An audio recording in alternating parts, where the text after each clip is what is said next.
Hi, I'm Shannon Henry, a technical marketing engineer here at EMA Design Automation. Today we will be discussing the manufacturing process. Before we begin, it is imperative to know that establishing a manufacturing contact will ensure fabrication and assembly run smoothly. Even if you have provided the necessary documentation, there will still be questions and possibly errors throughout the process. Establishing contacts whom you can ask questions before and during fabrication, as well as learn the manufacturing process from, will help minimize these issues. Since you will most likely need multiples of your PCB, your manufacturer will work with the PCB supplier and have a panel created. The panel is comprised of an array of your PCBs arranged on one board. This will allow the manufacturer to process multiple boards in one pass and save time in the manufacturing process. The design of the assembly panel is best determined by the assembly stakeholder, based on the manufacturing requirements. Once a panel is processed, it needs to be split into individual boards. This can be completed three ways: V-scoring, tab routing, and punching, and is ultimately determined by the shape of your board. V-scoring is accomplished by machining shallow linear cuts on all sides of the PCB. This process is quick and efficient and is the best use of the material. It should only be used for PCBs with straight edges.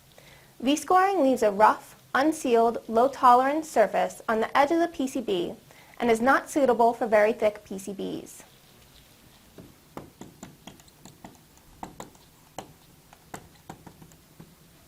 Tab routing requires a specific amount of space at the edge of the PCB to allow for a routing operation to remove all the material between the board edge and the panel. Tabs are placed around the PCB to tack it into the panel. When manufacturing is complete, the tabs are removed with a specialized machine, entering the bottom of the board and pulling down on the tab. This may leave a burr on the board. Sometimes smaller drill holes, called mouse bites, are added to minimize the material between the tabs and create a smoother break. Finally, punching is best for high-volume assemblies and is used to shear the excess material from the PCB. Please note that your design may need to be altered depending on which process is used. Thank you for joining us today, and be on the lookout for our next Whiteboard Wednesday session to continue learning about the manufacturing process with the PCB design experts here at EMA Design Automation.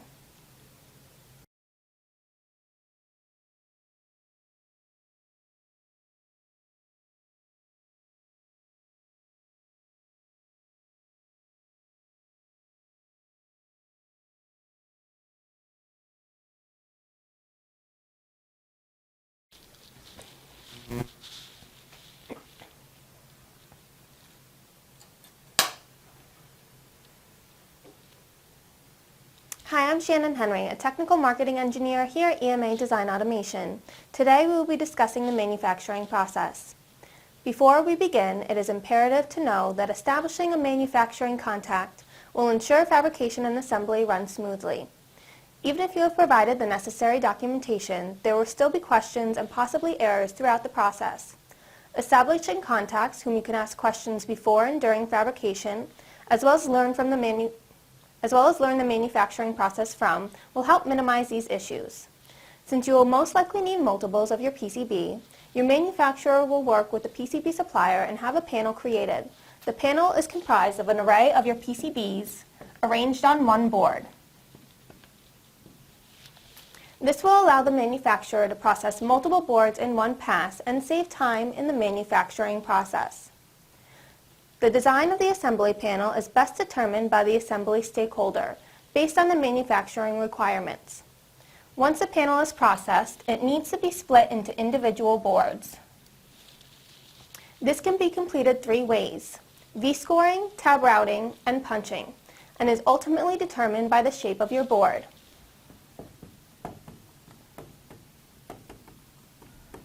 V-scoring is accomplished by machining shallow linear cuts on all sides of the PCB.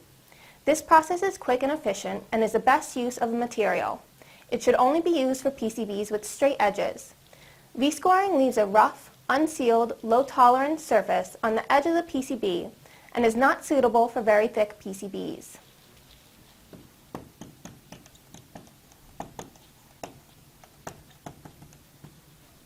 Tab routing requires a specific amount of space at the edge of the PCB to allow for a routing operation to remove all the material between the board edge and the panel.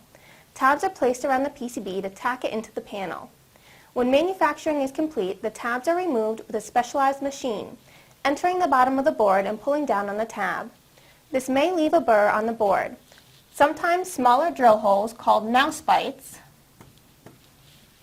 are added to minimize the material between the tabs and create a smoother break.